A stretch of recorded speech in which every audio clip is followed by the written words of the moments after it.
used for seasoning the raw chicken, and freshly ground black pepper.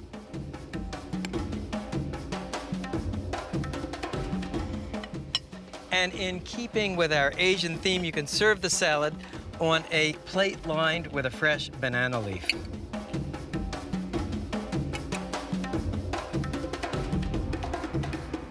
A squeeze of fresh lime juice and a red chili to let them know you mean it.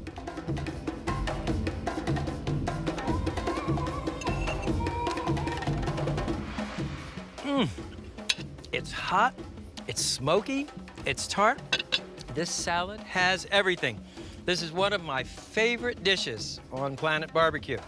It's chicken salad like you've never experienced.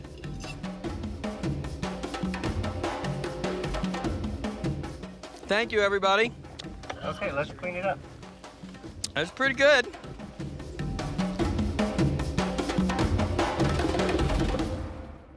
Fish grilled in banana leaves turns up all over Planet Barbecue. This version comes from Malacca, Malaysia, but the flavors are out of this world. Like so much Malaysian grilling, it begins with a spice paste. Start with finely chopped lemongrass. And lemongrass is an herb with a lemony flavor, but none of the acidity associated with lemon. Then add finely chopped shallots, fresh ginger, garlic, macadamia nuts, chopped fresh chilies, ground turmeric, black pepper, and fish sauce or soy sauce. Fish sauce is a malodorous but extremely delicious condiment made with fermented anchovies. If you can't find it or don't want to try it, you can use soy sauce. Now, grind these ingredients to a smooth paste in a food processor, or you can pound them by hand in a mortar with a pestle. Just scrape down the inside. Keep grinding. And this combination of lemongrass, garlic, and chili, it's totally incredible. Now, the other thing that distinguishes a Malaysian spice paste is that very often it's fried before adding to the fish. I have heated some vegetable oil in a cast iron skillet and will simply add the spice paste to the hot oil.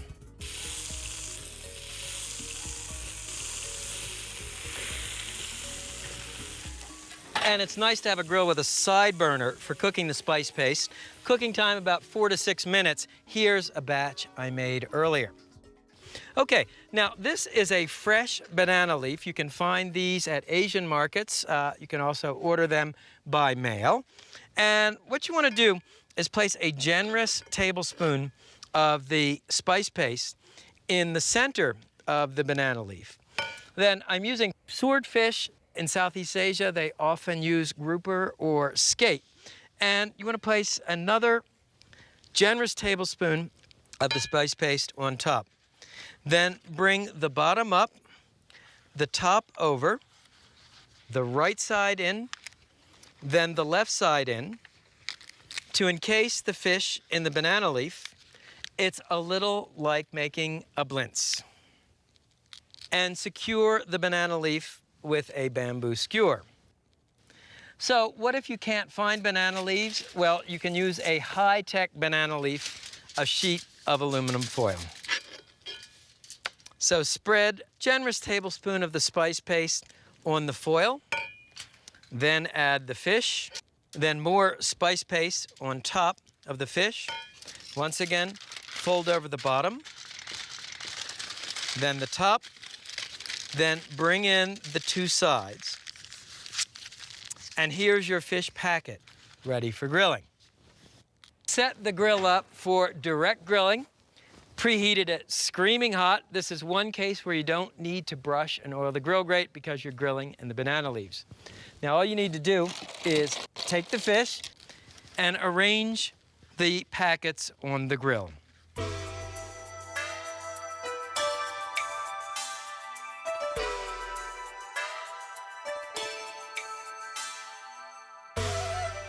So So what's the advantage of grilling fish in banana leaves? Well, actually, there are at least 5. Number 1, the banana leaves seal in flavor and moisture. Number 2, as the banana leaves grill, you get this wonderful kind of herbaceous flavor from the leaf itself. Number 3, banana leaf prevents the fish from sticking. Number 4, it solves that age-old problem when you go to turn fish that's on the grill, it won't fall apart because it's wrapped in the leaves. And finally, the process looks cool as all get out. So cooking time is about 4 to 6 minutes per side. How do you tell when the fish is done?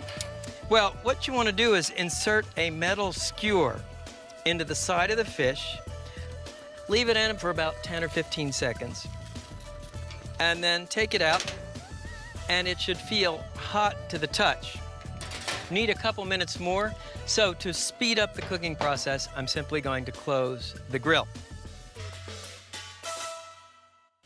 Okay, and once again, to test for doneness, just insert a metal skewer through the side of the package. Leave it for about 10 or 15 seconds.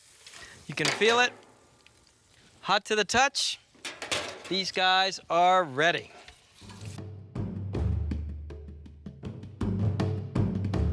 And the aroma is really incredible. The banana leaf has this kind of toasted herb smell.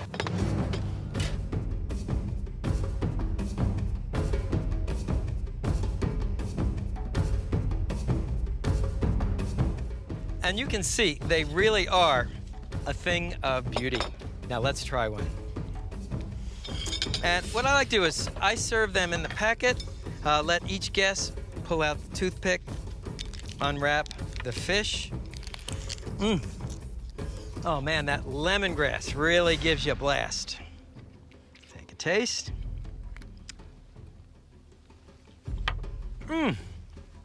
This fish is incredibly moist and as fragrant as an Asian spice market. So the next time you want to grill fish without it sticking, with supercharged flavor, grill it in banana leaves.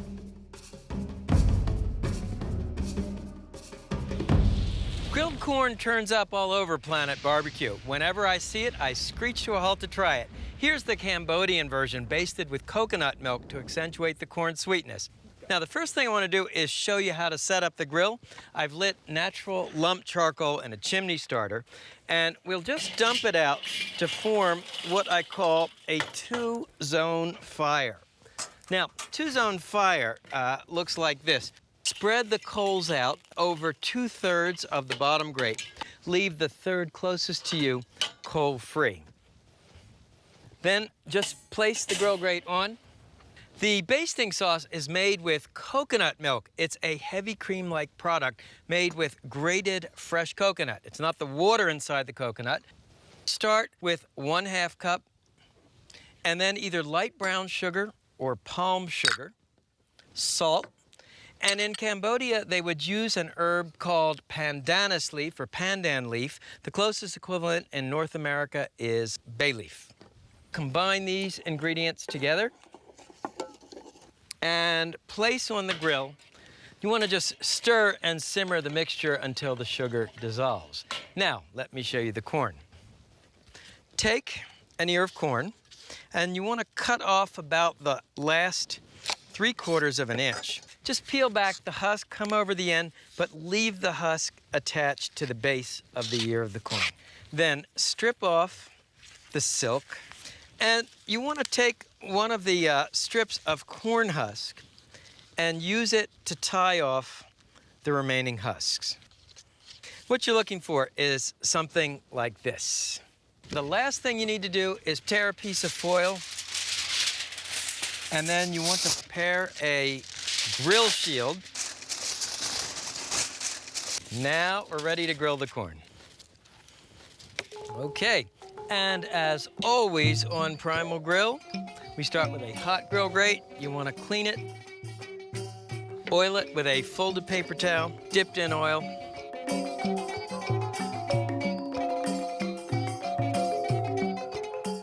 As the corn grills, baste it with the coconut milk.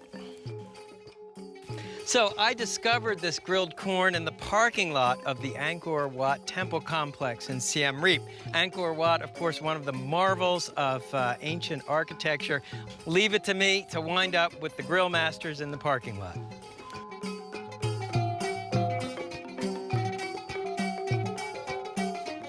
Cambodia offers some of the most vibrant, complex flavors in Southeast Asia. Cambodians love hot chilies, coconut milk, very enthusiastic about fresh herbs and fish sauce. And then there are a host of Cambodian ingredients like fermented fish paste that are absolutely unique. You can see the corn is a beautiful golden brown.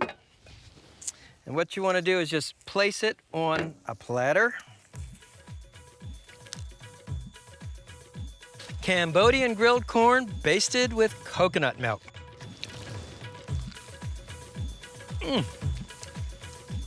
The high, dry heat of the grill caramelizes the plant sugars in the corn. And of course, that coconut milk gives you a nice tropical flavor. So the next time you want to cook corn, don't boil it, grill it.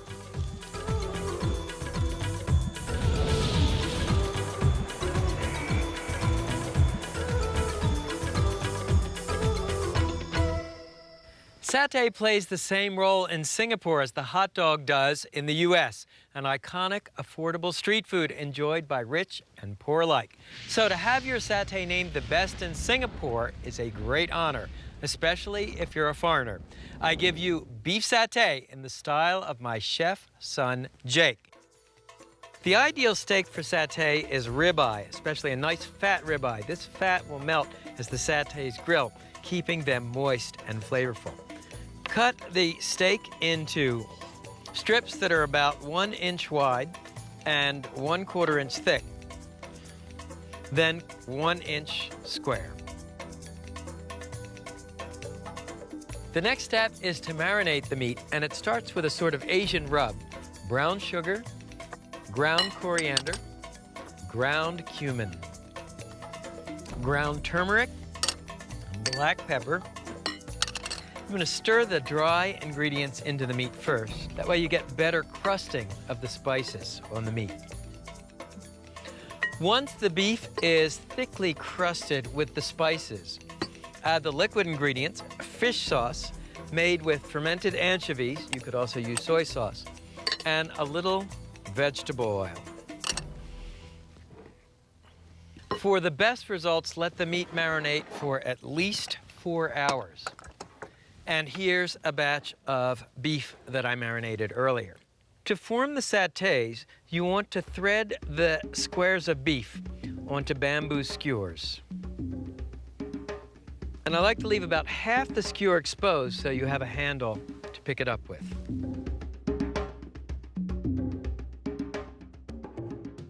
I'm working on a hibachi type of Asian grill. And what you want to do, the way you control the heat with the hibachi, you open this vent hole, more air comes in through the bottom, and you get a higher heat on top. And just as with a conventional Western grill, you want to brush the grill grate to clean it. And to oil the grill grate, you can take a piece of steak fat and rub it over the bars of the grate. Now, in Asia, you'd use a very slender grill, specially designed for satay, so slender that it holds only the meat and the skewer sticks over the edge and doesn't burn. To achieve the same effect in North America, you simply lay a grill shield over part of the grill and then place your satays directly on the grill.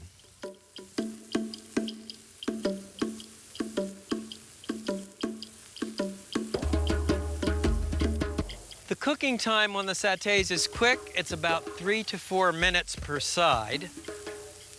Remember, every grill, even a small Asian grill, has its hot spots and cool spots. So if the satays are browning faster in the center than on the edge, all you need to do is just kind of move the ones in the middle to the edges.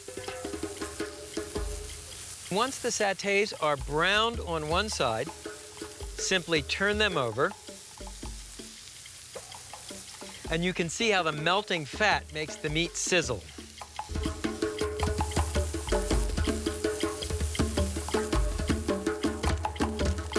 And the satays look golden brown on both sides, so we'll just transfer them to a plate. And the scent of toasted cumin and spice is unbelievable. And the traditional accompaniments for Singapore beef satay are peanut sauce and cucumber relish. The recipes are on our website. So the way you eat satay is you dip it in the peanut sauce. This beef is so tender and the spices are really intense. So there you have it, coconut chicken salad, Cambodian grilled corn, Malaysian swordfish grilled in banana leaves, and Singapore satay. It's Asia's Crossroads on Primal Grill. Anybody hungry? Everybody's hungry.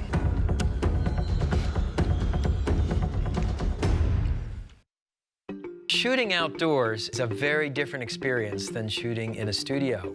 We cannot control the environment. We can't control the wind, which wants to pick up that big silk that keeps the light nice and even. We can't control overhead airplanes and helicopters. If it's cold out at night, we're all cold. It's a tremendous challenge. I think that's what makes the show so interesting. It may seem like I'm out here by myself, but this is the work of an enormous and incredibly dedicated crew. So bravo to you guys.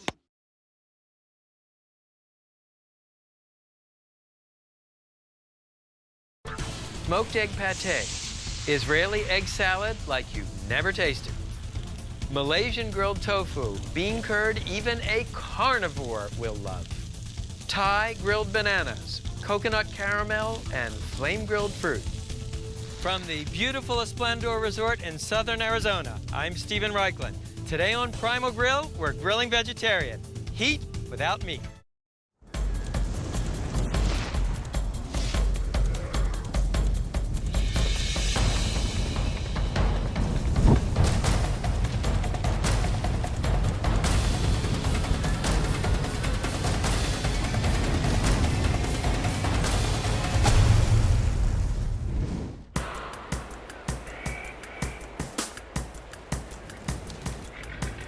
Yes, we read your emails, and we're always surprised how many of you clamor for vegetarian grilling. So today, I'm going to take you on a world tour of meatless grilling. Israeli smoked egg pate, Malaysian grilled tofu, and coconut grilled bananas from Thailand. Hot off the grill, hold the meat.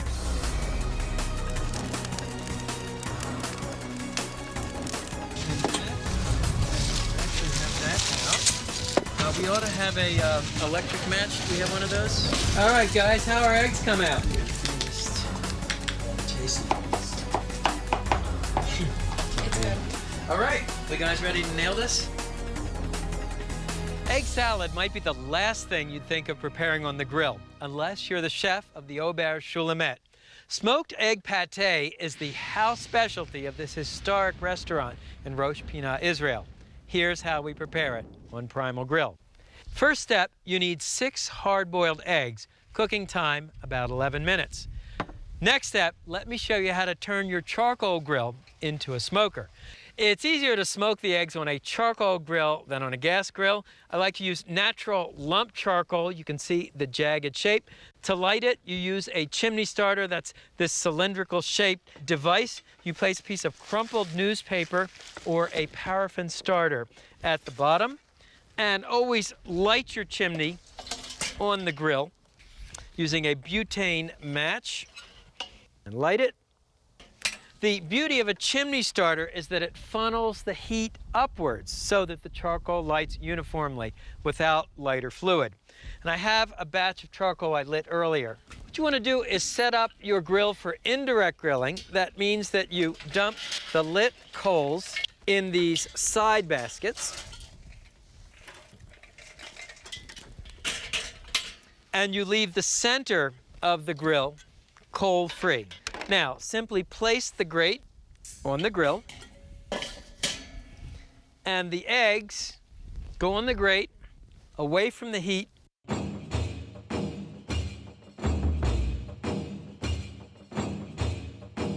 And to smoke the eggs, I'm using hardwood chips. These are actually cherry. They've been soaked in water for about 1 hour. So it's a handful on each mound of coals. And the reason you use soaked chips, they will smolder and smoke rather than catch fire as they would if they were dry. Okay, finally, simply cover the grill. You always want to position the vent holes in between the two mounds of coals. That way the smoke will be drawn over the egg in an even fashion. Wide open, we want to smoke these at a fairly high temperature. Smoking time, 15 to 20 minutes. The egg has long played a symbolic role in the Jewish tradition. For example, you traditionally eat egg salad and other dairy products to break the fast after Yom Kippur. An egg roasted in the shell appears on the ritual food platter at a Passover Seder, a symbol of spring and new beginnings. Swap outs? Can I clear over here? The next thing we're going to do, so while that's grilling, I'm going to show you how to make pita bread. And we're going to make the za'atar, right? And the za'atar is a mixed herb. We need a pastry brush. And go. It's been 20 minutes, and you can see the beautiful ochre color of the eggs. That's due to the smoke. If you haven't burned all your charcoal, if you put the lid back on and close the vents, it will put the charcoal out. You can reuse it another time. Cut each egg into quarters.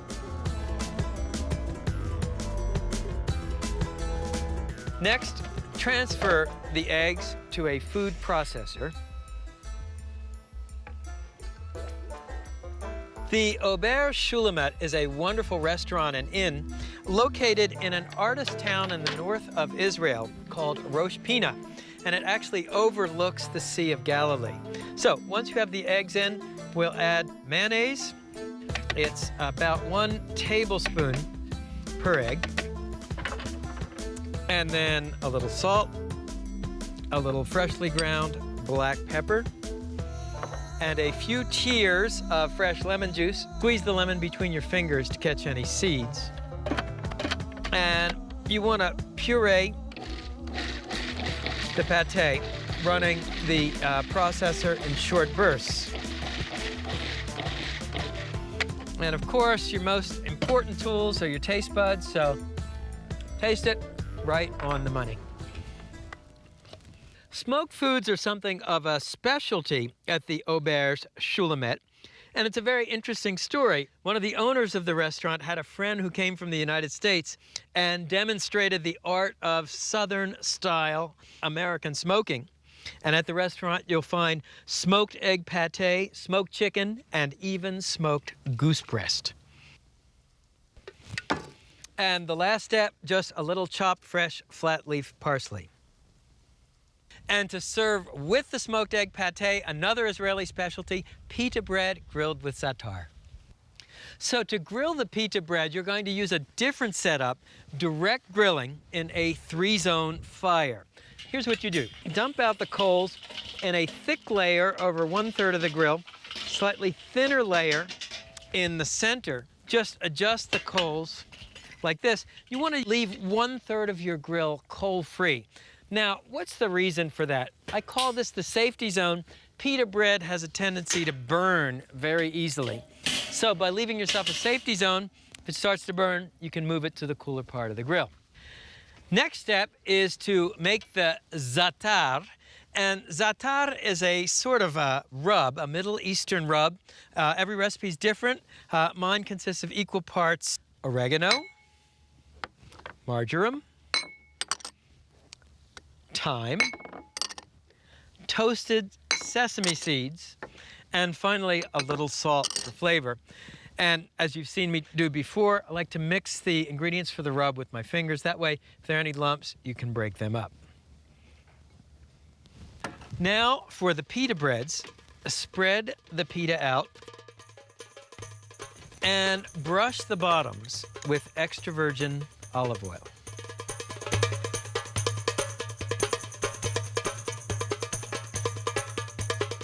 And then season the pita breads with some of your za'atar.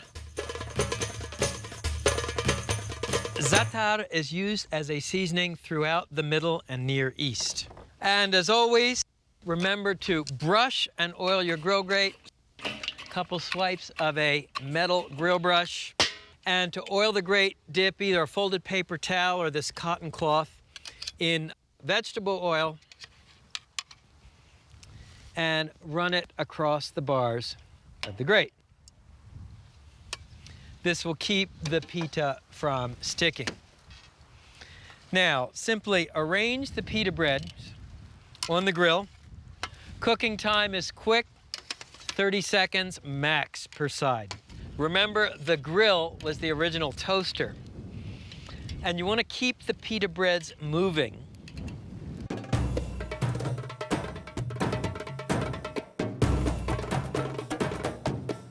And the beauty of having this cool or safety zone is once the pitas are cooked, you simply move them here. You don't need to worry about them burning.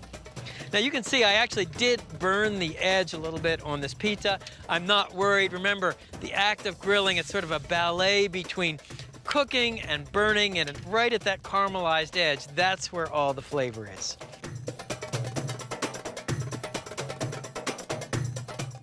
So all we need to do now is simply stack the pita up, cut them into wedges,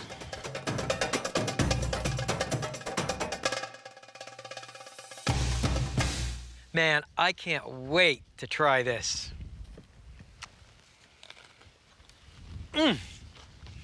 That smoked egg flavor and the herbal flavor in the pita. You know, when we were developing this recipe in the test kitchen, the crew could not stop eating it. So there you have it, smoked egg pate with za'atar grilled pita, from Israel to Arizona to you. Okay, very nice. That's a cut. Are we okay to roll?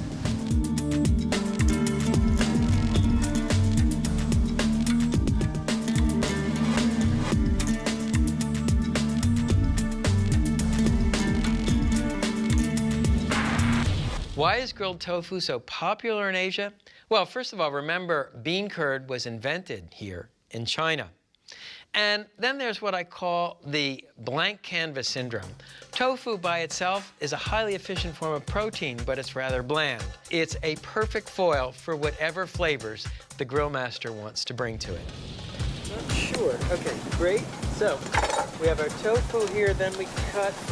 Then we try to press it. So for the pressing. Very quiet, here we're gonna roll. Tofu may not be the first ingredient most Americans think of grilling, but if you travel around Southeast Asia, you find it everywhere. Here's how they make tofu steaks at the popular Tom Yum Classic restaurant in Kuala Lumpur. Now, this is a block of extra firm tofu, and the first step is to cut it into steaks. So what you want to do is cut it in half, and then cut each half in half again. And in order to grill tofu, it's a good idea to press it first. This removes some of the extra moisture. So what you do is set it on a baking sheet lined with paper towels, tofu on top, and then more paper towels, another baking sheet, and finally, a bowl of water as a press. You press the tofu about 30 minutes to 1 hour. What this does, extract some of the extra liquid, so when you go to grill the tofu, it's firmer. And here is some tofu we pressed earlier. Next step, the chili peanut sauce. I have heated some vegetable oil on the side burner of my grill. And now we'll add typical Asian aromatics, chopped fresh garlic, ginger, shallot, and cilantro, also known as coriander leaf. And what you want to do is fry this mixture until it's aromatic and just beginning to brown. It's very nice to have a grill with a side burner. Once the mixture is sizzling, add the remaining ingredients, and they are Malaysian chili paste, palm sugar or light brown sugar, chopped toasted peanuts, hoisin sauce, which is a sweet, salty Chinese condiment made with soybeans and sugar, sesame seeds, optional MSG, and finally, a few tablespoons of water to thin the sauce to pourable consistency. Now return the mixture to the side burner. You want to simmer the sauce until thick and richly flavored. That's about 5 to 10 minutes. Meanwhile, back to the tofu. So here's our drained tofu, and what you want to do is lightly brush the top of each tofu steak with vegetable oil.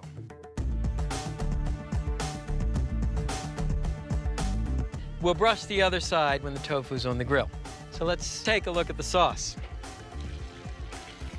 Okay, here's our sauce. The aroma is unbelievable. That ginger just really hits you. And what you want to do now is just brush a little bit of the sauce on top of the tofu. And the sugar in the sauce will help the tofu brown and caramelize.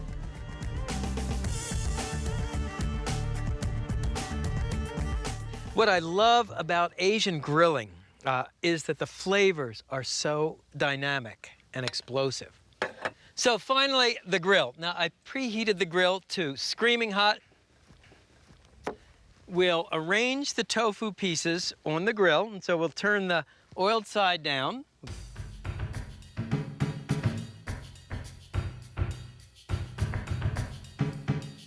And what you want to do while the tofu is grilling on one side is just lightly brush the tops with oil.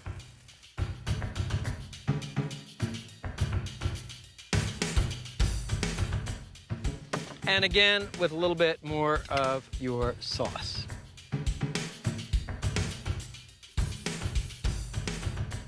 And what you can do is give each tofu steak a quarter turn. Just kind of slide the spatula under it.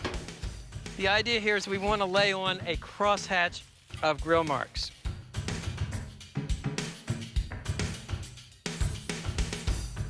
Notice when I grill, I always try and line the foods up in neat rows. That way, when it's time to turn, I can start at the beginning, work through to the end. So we'll grill on one side, and then turn the tofu over. Beautiful crosshatch of grill marks.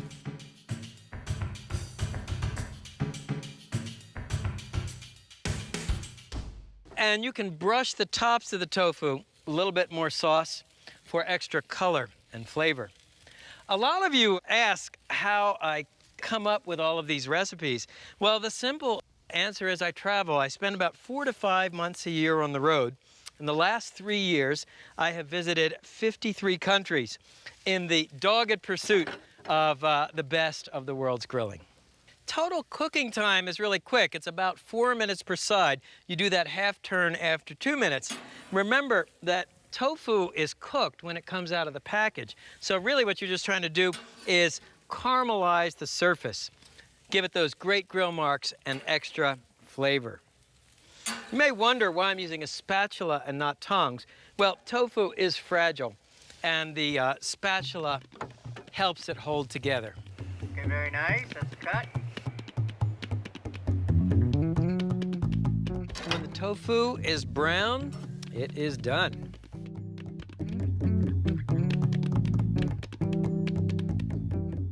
And finally, with the tofu, slivered fresh pineapple, cucumber, and bean sprouts. And the bean sprouts, cucumber, and pineapple give you a contrast of texture, flavor, and even temperature, cold and hot. Here it is, our grilled tofu steaks with Malaysian chili peanut sauce. Okay, so a piece of tofu, and then you can grab some pineapple, cucumber, and bean sprouts. And finally, a spoonful of sauce. Man, I can't wait to dive into this.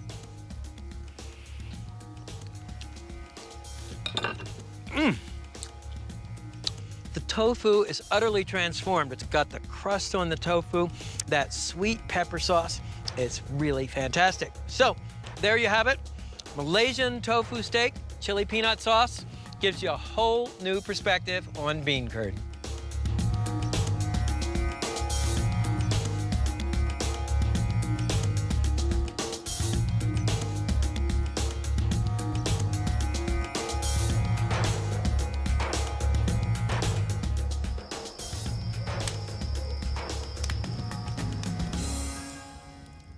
Grilled bananas may still be something of a novelty in North America, but in Southeast Asia, you find them on street corner push carts everywhere.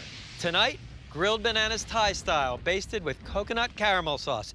I bet you can't eat just one. First, the sauce. I've heated a saucepan over our hibachi, and to it add 1/2 cup of light brown sugar or palm sugar. They'd use palm sugar in Southeast Asia. What you want to do is melt the sugar and cook it until it starts to caramelize. That's about 5 to 8 minutes.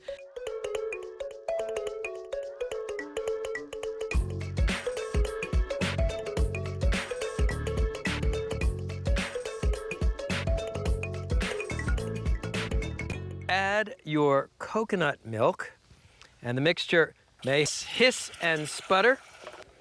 That is a good thing. And stir the mixture until the sugar dissolves in the coconut milk. Then place it back on the fire to melt the sugar. And while that's working, let me show you the bananas. So we're using these tiny finger bananas, and what you want to do is just cut the banana off the stem and peel it, ideally right before grilling. And if you can't find finger bananas, use the smallest conventional bananas you can find. And the sugar is melted, the sauce is bubbling away. So what you want to do is just close this vent a little bit. That turns the heat down. Now let me show you how to prepare the grill for the banana. We want a screaming hot fire. So we'll open the vent here. Okay, last of all, arrange the bananas on the grate in a neat row. Why a neat row? So they cook evenly. And you can remember which one needs turning.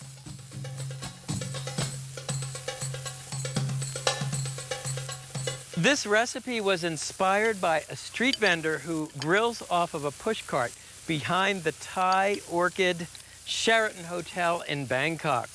Her bananas are so famous, she's been written up by guidebooks around the world. And now, as the bananas grill, what you want to do is baste them with this coconut caramel sauce. The aroma is absolutely incredible.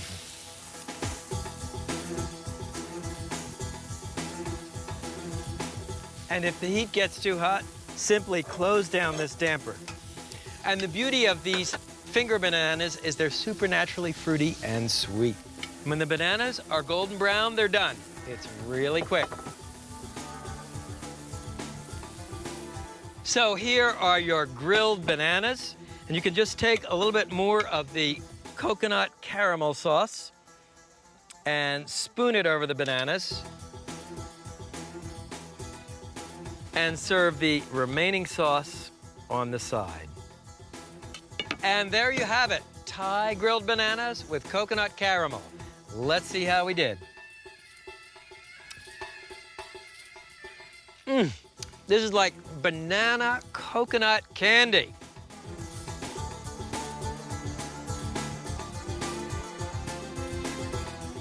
So that concludes our show on vegetarian grilling. Smoked egg pate, Malaysian grilled tofu, and Thai coconut grilled bananas. See you next time. Come on in, everybody, and try this. Train whistle.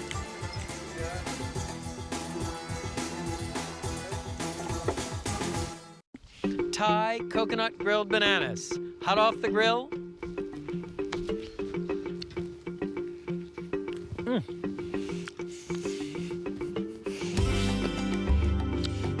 So that concludes our You find grilled tofu in Thailand, Indonesia. Grilled bananas may still be something of a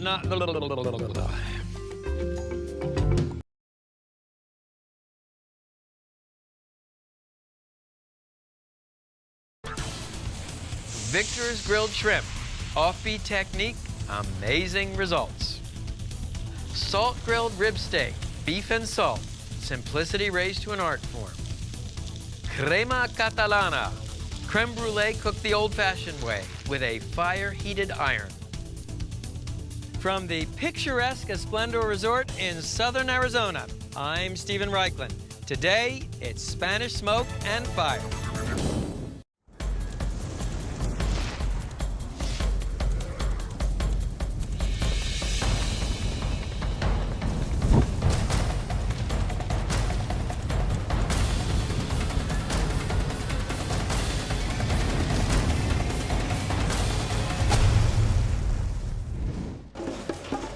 Would you be able to recognize it, Steven? Can he come just a little bit more towards camera? It's on Grill chart. shop? No, but it's Spanish music. Okay, keep going. Thank you. Okay.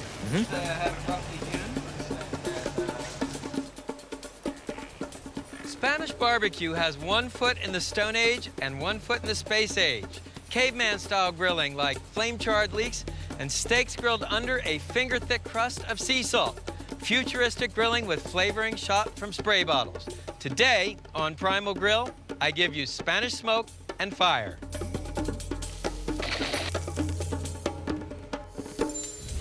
Call this less is more food, as in the less you do to it, the better it tastes. This may surprise you coming from Spain's archly innovative grill restaurant, Echtabari. A mist of wine, a spray of extra virgin olive oil are all you need for the shrimp to obtain fiery perfection. For the richest flavor, buy shrimp with the shells intact. As the shells caramelize over the fire, you'll get an incredible taste. Cut down the back of the shrimp using kitchen scissors. Then open the shrimp up, and if there's a vein, you want to scrape it out with the tines of a fork. Now, continue cutting the shrimp down to the bottom shell and just slide your thumbs under the shrimp to loosen it from the shell. This will make it easier to eat. Put the whole thing back together and your shrimp is ready for skewering. I like to use flat bamboo skewers. That way the shrimp stay in place and won't spin. And pass the point of the skewer through the bottom of the shrimp and then through the top of the shrimp and assemble your kebabs just like this. Leave half of the skewer shrimp free so you have a handle for grabbing the kebab.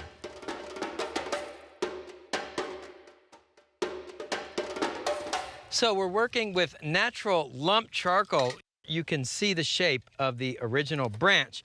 Light the charcoal in a chimney starter. Place the charcoal on the top, a crumpled piece of newspaper or a paraffin starter in the bottom. The beauty of a chimney starter, the vertical shape funnels the heat upright so you light the coals evenly without having to use petroleum-based lighter fluid. So I have 2 chimneys lit already, and what you want to do is dump out the coals. This thing, by the way, is called a bail, and it helps you direct the coals. Then put the grill grate in place. And this grill is called a Kamado cooker. It's a ceramic grill, big, thick walls that hold the heat. And as always, we start with a hot grill. We clean it with a stiff wire brush and oil it with a folded paper towel, dipped in vegetable oil, and drawn across the bars of the grate. And now the shrimp. So grab a grill shield and place it on the leading edge of the grill. Then take the shrimp and arrange the shrimp so that the bamboo skewer is over the aluminum foil grill shield.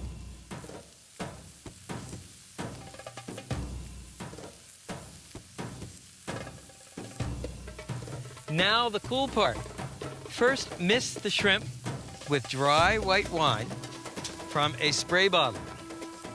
Then a squirt of extra virgin olive oil, a sprinkle of coarse sea salt, and freshly ground black pepper.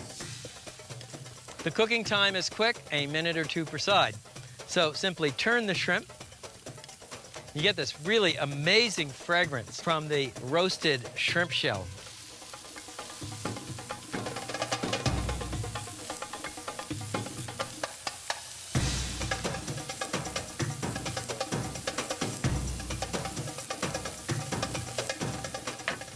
Keep spraying and grilling the shrimp until the shells are darkly brown and the shrimp meat is cooked through.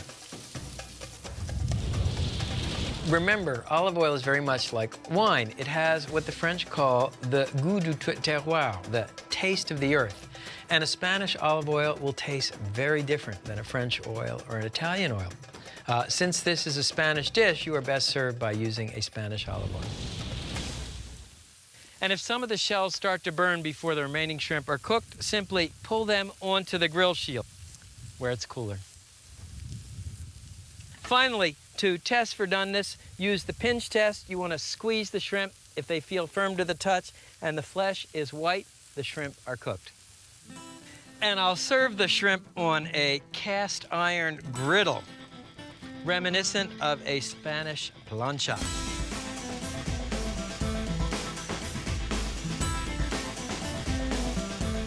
Check these out.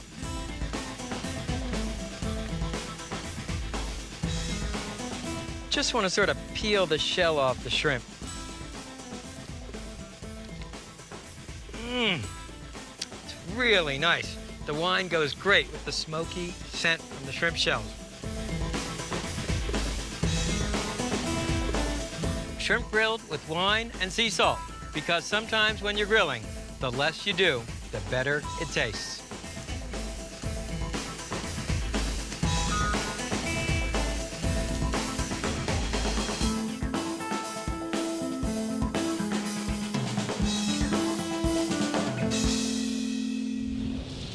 I love Spain. I've been there many times, and each time I go, I learn something new, not only about barbecue, but about food. Spain probably has some of the most innovative avant-garde food coming out of it, but the Spanish are also deeply rooted in tradition. Next up, two classics of Spanish grilling: salt-grilled rib steaks and grilled Spanish leeks. I give you chuletón, a calzots, and to grill both, a wood-burning grill that means business. This is a front-loading wood-burning grill. It's lined with fire brick, the fuel, hardwood logs. And as you place the logs inside the grill, leave space between each one so the air can circulate. You need to leave yourself plenty of time to preheat this grill, a couple of hours to bring it up to temperature. First up, the romesco sauce. Romesco sauce is a sort of Catalonian salsa. It starts with red bell pepper, tomatoes, onions, garlic, grilled bread, and añora or pasilla chili. Now, when to prepare the grill, start by brushing and oiling the grill grate.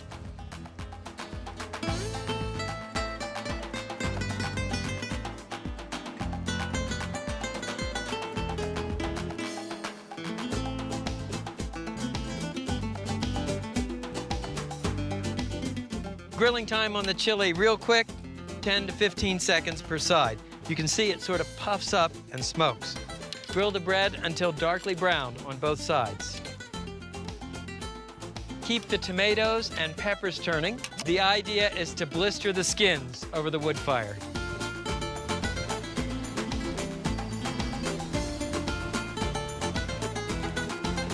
And as each vegetable is browned and tender, take it off the grill.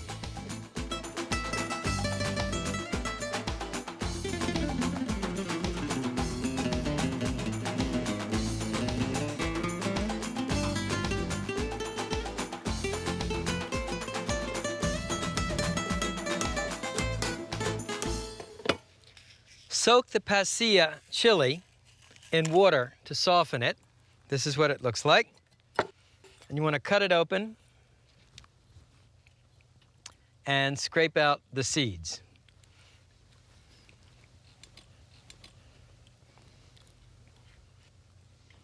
Take the onion off the skewer and cut each onion quarter in half. I love wood-grilled vegetables. The heat brings out their sweetness. Then remove the toothpicks from the garlic. And on the tomatoes, you just want to scrape off if there's any burnt skin and scrape off the stem end. Cut the tomato in 2 or 3 pieces. And you can cut the bread slices in quarters.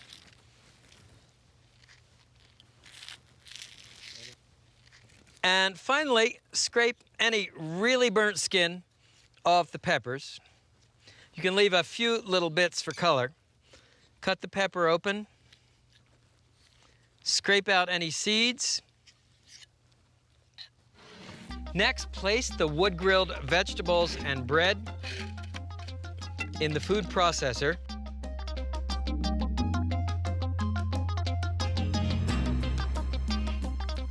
Then add toasted almonds and finely chopped flat leaf parsley. And process the mixture to a smooth paste. You just want to scrape down the bowl a couple of times to puree all the vegetables. Next, add red wine vinegar, extra virgin olive oil, salt, and freshly ground black pepper.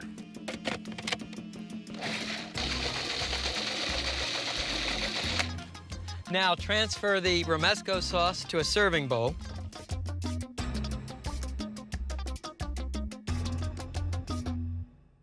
And clean and oil the grill one more time.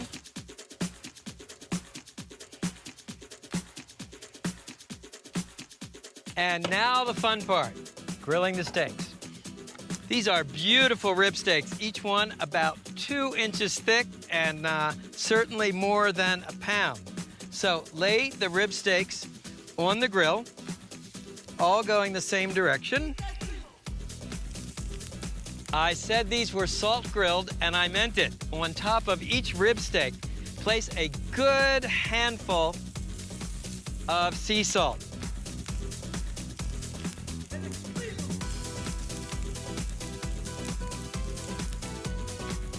Don't be alarmed, you're not going to eat all of this salt, but it will help give the meat a great flavor and a savory crust. Give each one a quarter turn to lay on a crosshatch of grill marks.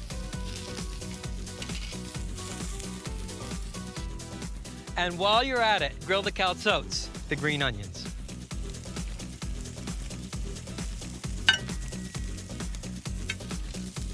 Cooking time for the steaks is pretty quick. It's about 4 to 6 minutes per side. The way you tell when the steaks are ready to turn, you can see the blood start to pearl up on the top of the steak. So at this point, you want to turn the salt grilled steak over and salt the other side of the rib steaks the same way.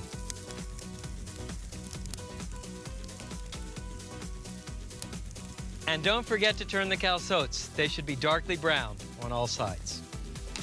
The calzote is grilled dirt and all.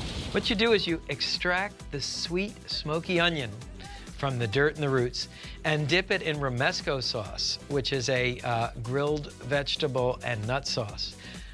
There are calzote societies and great calzote dinners where people get hideously messy in the process of eating this dish. So how do you know when the rib steaks are cooked? I prefer to use the poke test. That is, you poke the steak, and by feeling the resistance, you know the doneness. Now, you have a built-in instant read meat thermometer at the end of your arm. Make the OK sign and feel the pad of flesh at the base of your thumb. In this position, it feels soft and squishy. That corresponds to the feeling of a rare steak when poked. Move your thumb over to your middle finger. That is what a medium rare steak feels like. Move it over to your ring finger, pretty firm. That would correspond to a medium steak. Finally, over to your baby finger, hard and springy. That corresponds to a well-done steak. We do not cook steaks well done here on Primal Grill. Okay, so I think we can take the steaks off. And what you want to do with each steak is stand it up and knock off all that excess salt.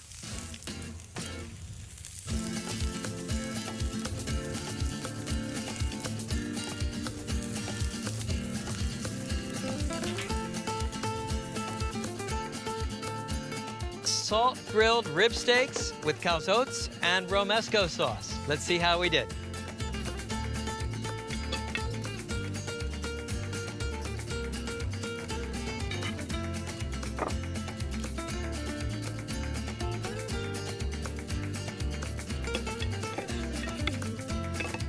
And it's nice and rare, the way I like it.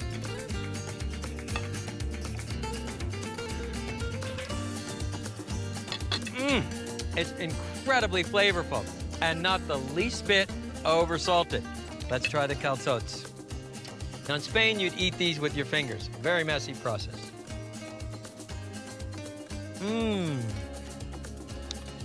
Great smoky flavor from the vegetables. So there you have it. Basque salt grilled rib steak, calzotes with romesco sauce.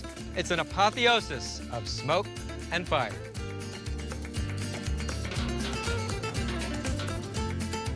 Okay, I think we got it. Thank you, everybody. So, Ron, what lights do we need up here? It's too hot right now. I have to let it cool down. All good? Thank you, Andres. Catalan cream is the Spanish cousin of French creme brulee, but instead of caramelizing the sugar with a blowtorch, use an iron heated in the fire. Did someone say fire? I give you crema catalana, Primal Grill style. Step number 1, warm the milk in a saucepan. There are 3 flavorings. First, vanilla bean, and what you do is cut the vanilla bean in half, lengthwise. And as you open it, you can see it's filled with thousands of tiny black vanilla seeds. That's where the flavor comes from. So add the vanilla bean. Next, strips of lemon zest.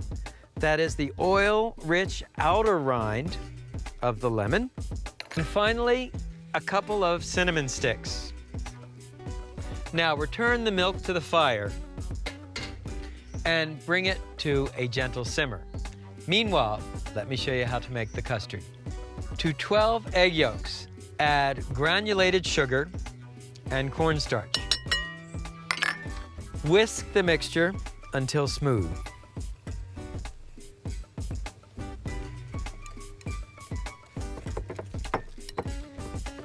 Then a couple of tablespoons of honey.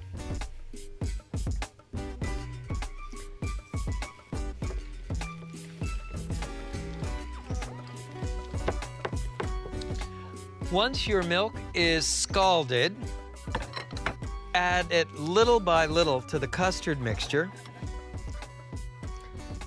and whisk this in. This is a process called tempering the eggs. You don't want to add all the hot milk at once, or you might curdle the egg yolks and break the glass bowl. You can add a few more tablespoons.